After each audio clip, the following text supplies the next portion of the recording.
नमस्कार प्यारे बच्चों, स्वागत है आपका एक नई वीडियो में। सो प्यारे बच्चों, आज मैं फिर लेकर आया हूँ इंग्लिश सीखने का सबसे बेसिक तरीका। अगर इस चीज़ को आप समझते हैं तो आप 100% इंग्लिश को पढ़ना और लिखना दोनों सीख जाएंगे। एकदम बेसिक तरीके से आपको सिखाने वाला हूँ। तो अगर इस चीज़ को आप समझेंगे तो आप 100% इंग्लिश को समझने लगेंगे, लिखने और पढ़ने दोनों लगेंगे अगर इस चीज़ को आप समझते हैं। क्योंकि ये जो चीज़ मैं बता रहा हूँ, ये चीज़ें कोई भी नहीं बताता है। बस लोग कहते हैं कि आप टेंस याद कर लो, ग्रामर के रूल याद कर लो, मीनिंग याद कर लो, ये सभी चीज़ें याद कर लो और आपको इंग्लिश पढ़ना आ जाएगा। तो ऐसा बिल्कुल भी नहीं है। जब तक आप ये बेसिक चीज़ें नहीं समझे रहेंगे तो आप इंग्लिश को पढ़ नहीं सकते हैं और लिख भी नहीं सकते हैं। तो इस चीज़ को आपको समझना होगा। तो इस वीडियो को लास्ट तक जरूर देखिएगा। इस वीडियो से आपको बहुत कुछ नया सीखने को मिलेगा। और अगर आप हमारे चैनल पर पहली बार आए हैं तो चैनल को सब्सक्राइब करके बेल आइकन को प्रेस कर लीजिएगा, क्योंकि मैं ऐसा इंग्लिश सीखने का सबसे बेसिक तरीका आपके लिए लेकर आता रहता हूं, जिससे आपको इंग्लिश सीखने में मदद मिल सके। तो चैनल को सब्सक्राइब करके बेल आइकन को प्रेस कर लीजिएगा। चलिए वीडियो को स्टार्ट करते हैं। तो देखिए, यहाँ पर मैं लेके आया हूँ ओ की मात्रा से संबंधित एक छोटी सी पोयम है, जिससे आपको यह पूरी तरीके से क्लियर होगा, यानी अच्छी तरीके से समझ में आएगा कि ओ की मात्राओं को कैसे लगाया जाता है। कोई भी शब्द हो, कितना भी बड़ा क्यों ना हो, अगर उसमें ओ की मात्रा लगी है तो आप कैसे लगाएंगे, इस वीडियो से पूरा आपका क्लियर हो जाएगा। तो इस वीडियो को लास्ट तक जरूर देखिएगा। ओ की मात्राओं से संबंधित एक छोटी सी पोयम है। तो देखिए कैसे लिखेंगे, ओ की मात्राओं को क्या लिखा जाता है। पीछे भी हमने वीडियो बना के आपको सिखाया कि ओ की मात्राओं को कैसे लिखा जाता है। इस वीडियो में भी हम ओ की मात्राओं को समझेंगे। साथ ही साथ यहाँ पर बड़ी ई की मात्रा, औ की मात्रा, आ की मात्रा, ए की मात्रा, हर तरीके की मात्राएं इस स्टोरी में यानी इस पोयम में है। और ओ की मात्राएं ज़्यादा लगी हैं। तो आपको यहाँ पर दो चीज़ों को सीखने को मिलेगा। एक तो ओ की मात्रा सीखने को मिलेगी और यहाँ पर अलग अलग तरीके की मात्राएं लगे, जैसे बड़ी की मात्रा है, ए की मात्रा है, आ की मात्रा है। तो अलग अलग तरीके की मात्राएं जब होंगी तो इसी तरीके से जब आप प्रैक्टिस करते रहेंगे तो आपको इंग्लिश समझ में धीरे धीरे आने लगेगा। जब आप डेली वीडियो को देखेंगे, डेली आप समझेंगे तो आपको वह धीरे धीरे समझ में आने लगेगा। आपको याद करने की ज़रूरत ही नहीं पड़ेगी। बस आप वीडियो को देखते जाइए और सुनते जाइए, बस आपको यही करना है। आप डेली वीडियो देखिए और समझते जाइए, सुनते जाइए, आपको वह चीज़ें याद होने लगेगी। तो देखिए कैसे इसको लिखेंगे। यहाँ पर लिखा गया है होली आई तो होली आई। तो आपको ये नहीं ध्यान देना है कि स्टोरी में क्या लिखा गया है। स्टोरी बहुत बेसिक लेवल का है, लेकिन इससे हमें सीखने को क्या मिल रहा है, मात्राओं को। तो मात्राओं को हमें ये सीखने पर ध्यान देना है, स्टोरी पर ध्यान नहीं देना है कि स्टोरी में क्या लिखा गया है। तो होली यहाँ पर ओ की मात्रा है, यहाँ पर बड़ी की मात्रा है, यहाँ पर आ की मात्रा है बड़ी, फिर यहाँ पर ओ की मात्रा है। तो देखिए कैसे लिखेंगे। तो हम इस पीछे वीडियो में सीखे हैं कि अगर ओ की मात्रा लगानी होती है कहीं भी आ जाए तो उसके लिए ओ लिखते हैं। इंग्लिश का क्या लिखते हैं, ओ लिखते हैं जब ओ की मात्रा लगानी हो। तो इसको कैसे लिखेंगे, हा का हो जाएगा, यानी हा को अगर इंग्लिश में लिखना होता है तो उसके लिए लिखते हैं यच। तो यहाँ पर लिखेंगे यच। उसके बाद यहाँ ओ की मात्रा है, तो ओ की मात्रा के लिए हमने बताया कि ओ लिखते हैं, तो यहाँ पर लिख देंगे ओ। उसके बाद यहाँ पर ला है, तो ला के लिए लिखते हैं यल। और यहाँ पर बड़ी की मात्रा लास्ट में है तो उसके लिए लिखेंगे आई।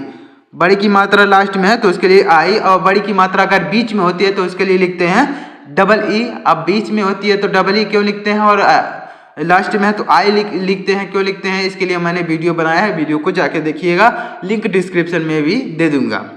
अब देखिए यहाँ पर आई लिखा गया, तो उसको कैसे लिखेंगे। तो आ का होता है, यहाँ पर छोटा आ है, तो एक एक कर को हम लिखेंगे, मतलब एक एक करके लिखेंगे, यानी अलग अलग जब लिखेंगे तो आपको अच्छी तरीके से समझ में आएगा। तो सबसे पहले यहाँ छोटा आ है तो उसके लिए लिखते हैं ए। छोटा आ के लिए क्या लिखते हैं, ए लिखते हैं। तो यहाँ पर ए लिखेंगे। यहाँ पर आ की मात्रा है तो उसके लिए अभी ए लिखेंगे तो डबल ए हो जाएगा। उसके बाद यहाँ पर या है तो या के लिए लिखते हैं वाई, तो वाई लिखेंगे। उसके बाद यहाँ पर बड़ी की मात्रा है तो बड़ी की मात्रा लास्ट में, तो उसके लिए आई लिख देंगे, तो आई।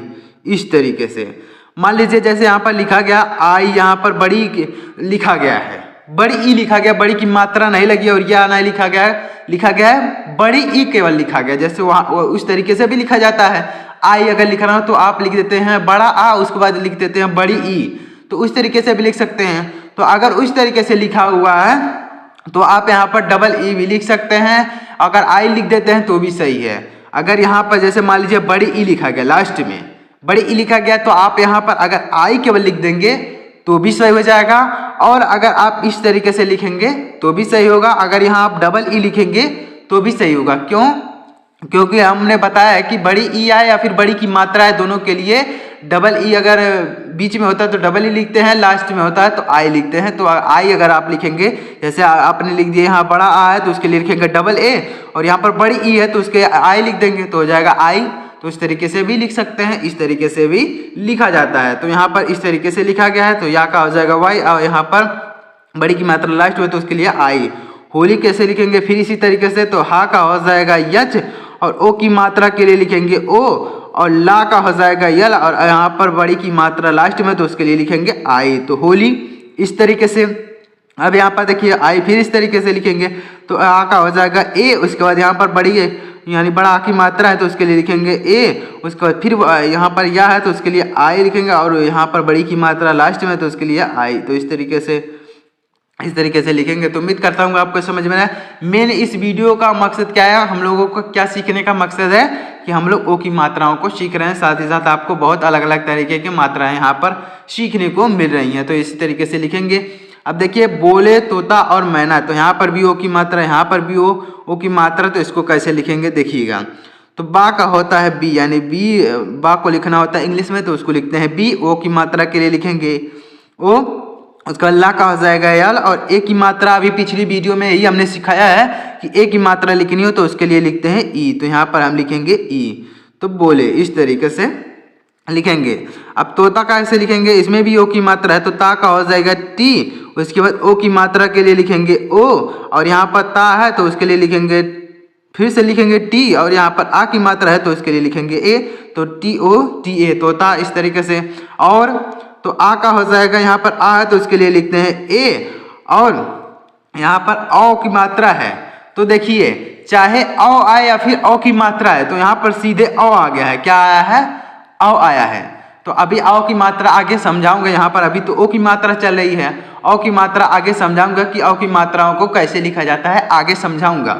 लेकिन यहाँ पर समझिएगा कि चाहे औ आए या फिर औ की मात्रा है, दोनों के लिए ए यू लिखते हैं। क्या लिखते हैं? ए यू। तो यहाँ पर लिखेंगे ए यू, उसका रा का हो जाएगा आर, तो ए यू आर, और इस तरीके से देखिएगा। एक बात को ध्यान से समझिएगा कि देखिए चाहे कोई अक्षर आ जाए, जैसे यहाँ पर बड़ी की मात्रा आई है या फिर बड़ी ई आ जाए, बड़ी ई आ जाए या फिर बड़ी की मात्रा आ जाए, दोनों के लिए या हम लोग डबल ई ही लिखेंगे। तो इस तरीके से आपको ध्यान में रखना है कि चाहे वह अक्षर आ जाए, जैसे आपको री की मात्रा कहीं लगानी है तो री की मात्रा आ जाए या फिर री आ जाए, दोनों के लिए आर आई लिखेंगे, दूसरा कोई शब्द नहीं लिखेंगे। आप सोच रहे होंगे कि री की मात्रा आ गई तो उसके लिए आर आई लिखेंगे, और री आ जाएगा तो उसके लिए दूसरा लिखेंगे, ऐसा कुछ भी नहीं है। चाहे री आए चाहे री की मात्रा है, दोनों के लिए हम लोग वही लिखेंगे। तो यहाँ पर भी चाहे ओ आए या फिर ओ की मात्रा है, दोनों के लिए ओ लिखेंगे। क्या लिखेंगे? ओ। तो इस तरीके से लिखेंगे। मैना, तो माँ का हो जाएगा यम, उसके बाद यहाँ पर आई की मात्रा, तो आई की मात्रा अभी पिछली वीडियो में हमने सिखाया है कि आई की मात्रा के लिए क्या लिखते हैं? ए आई लिखते हैं, तो यहाँ पर लिखेंगे ए आई, उसके बाद ना का हो जाएगा यन, और आ की मात्रा के लिए ए, तो यम ए आई यानी ए मैना, इस तरीके से लिखना होगा। यानी ओ की मात्रा लगाने के लिए क्या लिखेंगे? ओ लिखेंगे। तो इस तरीके से नाचो गाओ खुशी मनाओ, तो यहाँ पर भी ओ की मात्रा, यहाँ पर भी है ओ की मात्रा, यहाँ पर भी ओ की मात्रा, तो देखिए कैसे लिखेंगे। ना का हो जाएगा यन, आ की मात्रा के लिए लिखा जाता है ए, उसके बाद चा का हो जाएगा सी एच, और यहाँ पर ओ की मात्रा है तो उसके लिए हमने बताया ओ लिखते हैं, तो यहाँ पर ओ लिखेंगे। गाओ, तो गा का हो जाएगा जी, और आ की मात्रा के लिए लिखेंगे ए, और यहाँ पर ओ आ गया। देखिएगा हमने बताया कि चाहे ओ आए या फिर ओ की मात्रा है, दोनों के लिए ओ ही लिखेंगे, कोई दूसरा शब्द नहीं लिखेंगे। तो यहाँ पर ओ लिख देंगे। तो इस तरीके से जी ए ओ गाओ, इस तरीके से नाचो गाओ ऐसे। अब खुशी, तो खा का हो जाएगा के एच, उसके बाद यहाँ छोटा ओ की मात्रा है तो उसके लिए लिखेंगे यू, उसके बाद सा का हो जाएगा यस एच, और यहाँ बड़ी की मात्रा लास्ट में है तो उसके लिए लिखेंगे आई। तो इस तरीके से के एच हो जाएगा खा, उसके बाद छोटा ओ की मात्रा के लिए हमने सिखाया है कि यू लिखते हैं, उसके बाद सा का हो जाएगा यस एच, यहाँ बड़ी की मात्रा लास्ट में तो उसके लिए आई लिखेंगे। माँ का हो जाएगा यम, और यहाँ पर आ की मात्रा नहीं है, यहाँ पर क्या लिखना है? यहाँ पर हिंदी के दो व्यंजन जब एक साथ आते हैं तो बीच में एक वावेल का प्रयोग करते हुए लिखते हैं, यानी वावेल क्या लिखेंगे? ए लिखेंगे, तो बीच में ए लिखेंगे। उसके बाद ना का हो जाएगा यन, और यहाँ पर मात्रा है तो उसके लिए लिखेंगे ए, और यहाँ पर ओ आ गया तो यहाँ पर ओ सीधे लिख देंगे। ओ आ गया, या फिर ओ की मात्रा है दोनों के लिए ओ लिखेंगे तो यहाँ पर ओ लिख देंगे। मनाओ, इस तरीके से। तो उम्मीद करता हूँ आपको समझ में आ रहा होगा। तो अगर आपको समझ में आ रहा है तो प्लीज़ एक वीडियो को लाइक कर दीजिएगा। लाइक करने से क्या होता है कि मुझे मोटिवेशन मिलता है कि मैं जो पढ़ा रहा हूँ चीज़ें लोगों को पसंद आ रही है। तो प्लीज़ वीडियो को लाइक कर दीजिएगा। चलिए देखते हैं आगे। यहाँ पर लिखा गया डम डम पीटो लेकर ढोल। तो डम डम कैसे लिखेंगे इसको देखिएगा, इसमें कोई भी मात्रा नहीं है तो इसको कैसे लिखेंगे। तो डा का हो जाएगा डी। और हिंदी के जब दो व्यंजन एक साथ आते हैं तो हमने बताया कि बीच में ए लिखते हैं, तो यहाँ पर ए लिखेंगे और माँ का हो जाएगा यम। फिर उसी तरीके से इसको भी लिखेंगे। तो डा का हो जाएगा डी, उसके बाद बीच में ए लिखेंगे और माँ का हो जाएगा यम। तो इस तरीके से डम डम पीटो। तो पा का हो जाएगा पी। और यहाँ पर देखिएगा, इस चीज को समझिएगा, पा यानी यहाँ पर बड़ी की मात्रा बीच में आ गई। तो हमने बताया कि कोई शब्द हो अगर उसमें बड़ी की मात्रा बीच में आती है तो इसके लिए डबल ई लिखते हैं, और लास्ट में आती है, जैसे यहाँ पर लास्ट में आया है तो इसके लिए आई लिखा, और बीच में आ जाए तो उसके लिए डबल ई लिखते हैं। अब बीच में आती है तो डबल ई क्यों लिखते हैं, और लास्ट में आती है तो आई क्यों लिखते हैं, उस बड़ी वाली मात्रा वाली वीडियो को देखिएगा, यानी बड़ी की मात्रा वाली वीडियो को देखिएगा तो आपको समझ में आएगा। यहाँ पर मैं सीधे लिख रहा हूँ। तो यहाँ पर बड़ी की मात्रा बीच में, तो इसके लिए लिखेंगे डबल ई। तो यहाँ पर डबल ई लिखेंगे, उसका टा का हो जाएगा टी, और ओ की मात्रा के लिए लिखेंगे ओ। तो पीटो लेकर ला का हो जाएगा यल। ए की मात्रा के लिए हमने बताया है ई लिखते हैं, और का हो जाएगा के। और यहाँ पर हिंदी के दो व्यंजन एक साथ तो बीच में ए लिखेंगे, और रा का हो जाएगा आर। तो लेकर ढोल। तो ढा का हो जाएगा डी एच। उसके बाद ओ की मात्रा के लिए क्या लिखेंगे ओ लिखेंगे, और ला का हो जाएगा यल। तो ढोल, इस तरीके से। अब देखिएगा यहाँ पर क्या लिखा गया, लोमड़ी खरगोश मिलकर खेलें। तो लोमड़ी, यहाँ पर भी ओ की मात्रा, यहाँ पर भी ओ की मात्रा, तो ओ की मात्रा कैसे लिखेंगे देखिएगा। उम्मीद करता हूँ यह आपको समझ में आ रहा होगा। ला का हो जाएगा यल, और ओ की मात्रा के लिए ओ लिखते हैं। उसके बाद यहाँ पर माँ का हो जाएगा क्या, माँ के लिए क्या लिखेंगे यम लिखेंगे। माँ के लिए क्या लिखते हैं यम लिखते हैं, तो यहाँ पर लिखेंगे यम। उसके बाद यहाँ पर हिंदी के दो व्यंजन एक साथ आए हैं तो बीच में ए लिखेंगे, तो यहाँ पर ए लिखेंगे।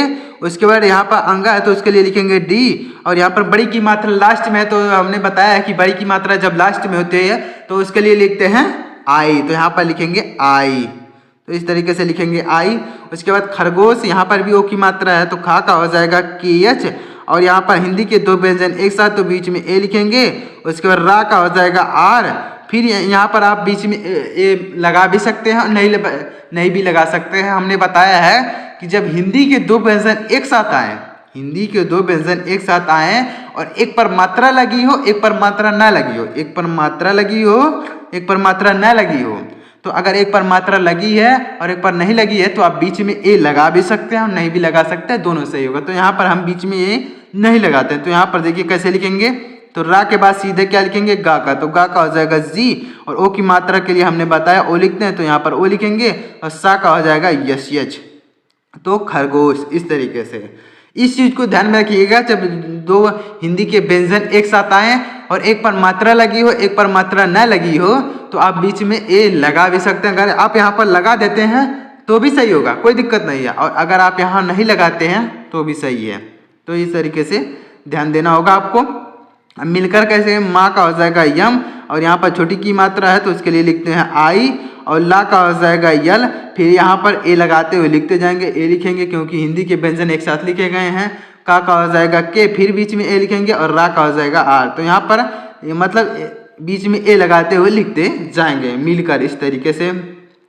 अब देखिए खेलें, तो खा का हो जाएगा के एच। उसके बाद ए की मात्रा के लिए हमने बताया है ई लिखते हैं, और ला का हो जाएगा यल। फिर ए की मात्रा के लिए लिखते हैं ई, तो यहाँ पर लिखेंगे ई। इस तरीके से ए की मात्रा के लिए हमने पीछे वीडियो में सिखाया है कि ए की मात्राएं कैसे लिखी जाती हैं। इसी तरीके से सिखाया, जैसे यहाँ पर ओ की मात्रा में सिखा रहा हूँ उसी तरीके से हमने ए की मात्रा भी सिखाया है, पोयम के माध्यम से सिखाया है। तो उस वीडियो को जाके देखिएगा। अब देखिए यहाँ नीचे क्या लिखा गया है, यहाँ पर देख उन्हें कोयल बोले। देख कैसे लिखेंगे, दा का हो जाएगा डी, और ए की मात्रा के लिए ई लिखते हैं, और खा का हो जाएगा के एच। खा के लिए क्या लिखेंगे के एच।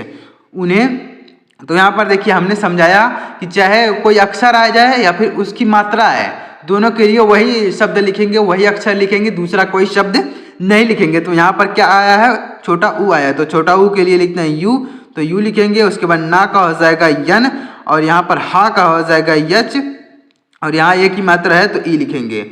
अब आप सोच रहे होंगे कि यहाँ पर बीच में ए क्यों नहीं लगाए, यहाँ पर ना और हा जो है एक हिंदी के दो व्यंजन है, तो आप सोच रहे होंगे बीच में ए क्यों नहीं लगाया। तो ए इसलिए नहीं लगाया क्योंकि यहाँ पर ना जो है वह आधा है, आधा जब ना होगा तो बीच में ए नहीं लगेगा। इस बात को ध्यान में रखिएगा, इस चीज़ को भी ध्यान से समझिएगा कि जब हिंदी के दो व्यंजन आए और एक आधा हो तो आप बीच में ए नहीं लगाएंगे, इस बात को ध्यान में रखिए। तो इस तरीके से लिखेंगे। अब कोयल तो का हो जाएगा के और ओ की मात्रा के लिए ओ लिखेंगे, और या का हो जाएगा वाई और बीच में ए लिखेंगे क्योंकि हिंदी के दो व्यंजन एक साथ। ला का हो जाएगा यल, तो कोयल बोले। बा का हो जाएगा बी और ओ की मात्रा के लिए ओ, और ला का हो जाएगा यल और ए की मात्रा के लिए ई, तो बोले। इस तरीके से आसानी से आप कोई भी शब्द है कितना भी बड़ा क्यों ना हो, अगर आप इन चीज़ों को समझे रहेंगे, यानी मात्राओं को अक्षरों को समझे रहेंगे, तो आप कोई भी शब्द कितना भी बड़ा क्यों ना हो आप उसे लिख सकते हैं। और कितना भी बड़ा शब्द अगर अंग्रेजी में लिखा हुआ है तो आप उसे पढ़ भी सकते हैं अगर इस चीज़ को समझे रहेंगे। तो देखिए सुनकर सा का हो जाएगा यस, उसके बाद यहाँ छोटाओं की मात्रा है तो उसके लिए लिखेंगे ना, छोटाओं की मात्रा है सॉरी, इसके लिए लिखेंगे यू, इसके बाद ना का हो जाएगा यन। अब यहाँ पे और बीच में ए लगाते हुए लिखते जाएंगे, तो इसके यहाँ लिखेंगे ए, उसके बाद का हो जाएगा के, फिर बीच में ए लिखेंगे और रा का हो जाएगा आर, तो सुनकर। इस तरीके से इंग्लिश में देखने में लग रहा होगा कि ये लिखा गया है सुनाकर, क्या लिखा गया है सुनाकार, तो इसे आपको सुनाकार नहीं पढ़ना है, सुनकर ही पढ़ना है। क्यों? जब आप उस चीज़ को लिखेंगे और समझेंगे तो अपने आप ही उससे रिलेटेड शब्द को ही समझना है। जैसे यहाँ पर लिखा गया सुनाकर, तो यहाँ पर सुनाकर नहीं आपको नहीं पढ़ना है, सुनकर ही पढ़ना है, मतलब उसी से रिलेटेड शब्द को ही पढ़ना है, गलत शब्द नहीं पढ़ना है। जैसे यहाँ पर देखने में लग रहा होगा कि आपको यह लिखा गया सुनाकार, तो आपको सुनाकार नहीं पढ़ना है, सुनकर ही पढ़ना है, मतलब उसी से जैसे लिखा गया है उसी से रिलेटेड शब्द को ही निकालना है, दूसरा शब्द नहीं निकालना है, गलत शब्द नहीं निकालना है। जैसे मान लीजिए यहाँ पर लिखा गया सुनाकर, तो आप सुनाकर नहीं पढ़ेंगे, सुनकर ही पढ़ेंगे, मतलब उसी से रिलेटेड शब्द निकालना है कि उससे रिलेटेड। जैसे यहाँ सुनाकार है तो आप उसको किस तरीके से निकाल सकते हैं, उसका हिंदी सुनकर निकाल सकते हैं। तो इसी तरीके से आपको ध्यान में रखना है, अब गलत नहीं निकालना है उसका अर्थ। तो देखिए गा का हो जाएगा जी और आ की मात्रा के लिए ए, और ना का हो जाएगा यन और आ की मात्रा के लिए ए, तो गाना नाचे। ना का हो जाएगा यन, आ की मात्रा के लिए ए लिखेंगे, उसके बाद चा का हो जाएगा सी एच और ए की मात्रा के लिए लिखेंगे ई, तो नाचे। मोर माँ का हो जाएगा यम और ओ की मात्रा के लिए हमने बताया ओ लिखते हैं, और रा का हो जाएगा आर, तो मोर। अब यहाँ पर देखिएगा नीचे क्या लिखा गया है, नाचो गाओ, यहाँ पर भी ओ की मात्राएं लगी हुई हैं, तो ना का हो जाएगा यन, आ की मात्रा के लिए ए लिखेंगे, चा का हो जाएगा सी एच और ओ की मात्रा के लिए ओ लिखते हैं। गाओ, गा का हो जाएगा जी और आ की मात्रा के लिए ए, और यहाँ पर ओ आ गया तो उसके लिए भी ओ लिख देंगे, तो गाओ। खुशी, खा का हो जाएगा की एच, उसके बाद छोटाओं की मात्रा के लिए लिखेंगे यू, सा का हो जाएगा यस, और छोटी की मात्रा बड़ी की मात्रा लास्ट में है तो उसके लिए लिखते हैं आई, और बड़ी की मात्रा बीच में होती है तो डबल ई लिखते हैं। आप चीज़ों को अगर सुनते जाएंगे, केवल ना ध्यान से सुनेंगे और समझेंगे ना, तो आपको वह खुद ही याद हो जाएगा, लिखने की ज़रूरत ही नहीं पड़ेगी, पढ़ने की ज़रूरत ही नहीं पड़ेगी, आपको अलग से याद करने की ज़रूरत नहीं पड़ेगी। बस केवल आप उस चीज़ को याद करते, केवल उस चीज़ को देखते जाइए, वीडियो देखते जाइए और समझते जाइए, सुनते जाइए, बस केवल सुनते जाएंगे तो भी आपको वह चीज़ें याद होने लगेंगी। अब देखिए माँ का हो जाएगा यम, उसके बाद यहाँ पर आप यहाँ बीच में ए लगा भी सकते हैं। तो हमने बताया कि जब हिंदी के दो व्यंजन आए और उसमें एक मात्रा लगी हो तो आप बीच में ए लगा भी सकते हो। तो चलिए हम यहाँ पर लगा देते हैं, तो ए लिखेंगे, उसको ना का हो जाएगा यन और आ की मात्रा के लिए ए, और यहाँ पर ओ है तो उसके लिए लिखेंगे ओ, तो मनाओ।